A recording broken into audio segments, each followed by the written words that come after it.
सवालों में है कि इतनी बड़ी तेजी जो बनी है आज, इसकी क्या है बड़ी वजह? क्यों इतनी बड़ी तेजी बनती दिख रही है? क्या एक और बड़ा ब्रेकआउट आज निफ्टी में मिला है? बैंक निफ्टी में मिला है? और यदि हाँ, तो फिर इस ब्रेकआउट के और बड़े आगे टारगेट्स क्या हैं? कहाँ तक जा सकता है निफ्टी, बैंक निफ्टी? किन लेवल्स के ऊपर बंद होने पर तेजी और बढ़ेगी? और अगर आपने अब तक ये पिछले 2 दिनों में और उससे कुछ पिछले 2 हफ्तों में तेजी मिस कर दी है, तो फिर ऐसे में क्या करें? अब क्या खरीदें?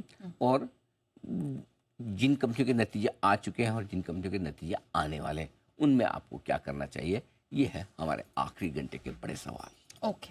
तो सर, सबसे पहले तो तेजी की वजह क्या है, पहले तो यही समझ लेते हैं।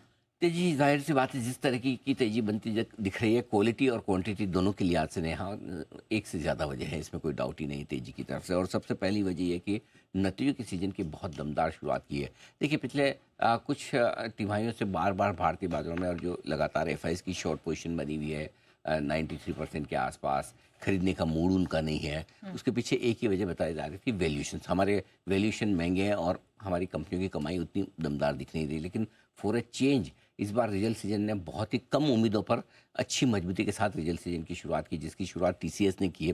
टीसीएस में भी अगर 50-60 हज़ार करोड़ का एआई डेटा सेंटर का ऐलान नहीं किया होता तो स्टॉक उसी दिन भाग जाता। उसके बाद एचसीएल टेक के नंबर्स अच्छे थे। आईटी में फिर देखिए परसिस्टेंट ने नंबर अच्छे पेश किए। बाकी नंबर्स में आप देखिए आईसीआईसीआई लोमार्ट नंबर्स बढ़िया रहे।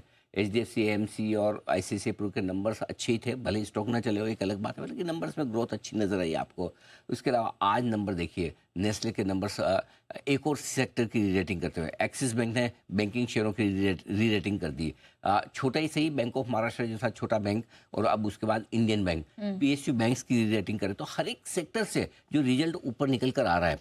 नेस्ले आज पूरा एफएमसीजी और कंज्यूमर ड्यूरेबल सेक्टर को री रेट कर दिया। राइट। एक्सिस बैंक बैंकिंग शेयरों को, आईटी में टीसीएस के बाद परसिस्टेंट, एचसीएल टेक इवन।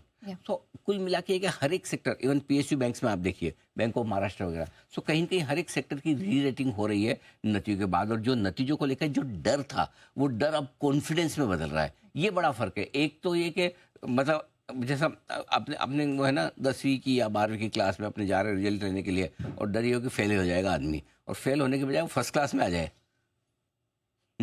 सोचो है। हाँ, बोले यार फेल होने सप्लीमेंट्री भी आ जाए तो ठीक है, या थर्ड डिवीजन आ गया तो हो, मतलब उसके बजाय आप गुड सेकंड डिवीजन 50+ नंबर ले आए या फर्स्ट 60% के आसपास जाए तो फिर कहने क्या। तो वैसे ही रिजल्ट आ रहे हैं, आपने सोचा नहीं था उससे बढ़िया रिजल्ट आ रहे हैं। तो पहला और सबसे बड़ा कारण नतीजों के सीजन की दमदार। मेक नो मिस्टेक, अल्टीमेटली बाजार कंपनियों के नतीजों के दम पर चलते हैं, और अगर नतीजों के में मजबूती के संकेत हैं तो फिर बाजार बहुत सस्ते हैं। नंबर 1। नंबर 2, एफआईएस की बिकवाली का प्रेशर कम होता दिख रहा है। आज से नहीं, कई दिनों से हो रहा है, धीमे धीमे हो रहा है। बीच में एक आध दिन मूड बिगड़ता है, जोर से बेचते हैं, फिर थोड़ा खरीदना शुरू करते हैं।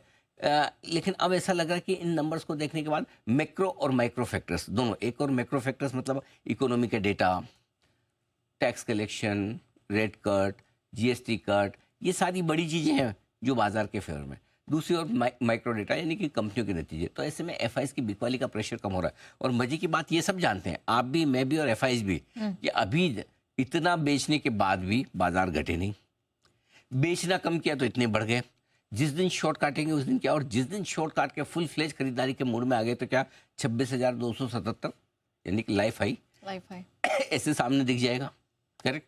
तो वो अब जो होप ट्रेड है वो अब मार्केट में प्ले होता हुआ दिख रहा है कि बेचना बंद कर दिया। आज सुबह मैं समीर अरोड़ा साहब से भी बात कर रहा था, उनका भी ये कहना था कि इवन अमित शाह हो जी, कि एक साल में जितना एफआईएस ने बेचा है उसके बावजूद हम नहीं गिर रहे हैं, तो ये भी अपने आप में बड़ा अचीवमेंट है। और अल्टीमेटली चीजें तो सुधरेगी ना। अब वो इसी तिमाही से सुधरे या अगले 6 महीने में सुधरे, वही तो कॉल आपको लेना है। तो अगर मेरा व्यू 6 महीने प्लस का है कि मैं 6 महीने बाद कंपनियों के नतीजे ठीक हो जाएंगे, तो फिर मैं आज भी खरीद सकता हूँ, मैं थोड़ी 6 महीने के लिए इंतजार ही करूंगा। सो जो लॉन्ग टर्म व्यू लेकर चल रहे हैं, लॉन्ग ओनली फंड्स हैं, वो खरीदते हुए दिख रहे हैं। तो दूसरा कारण ये है।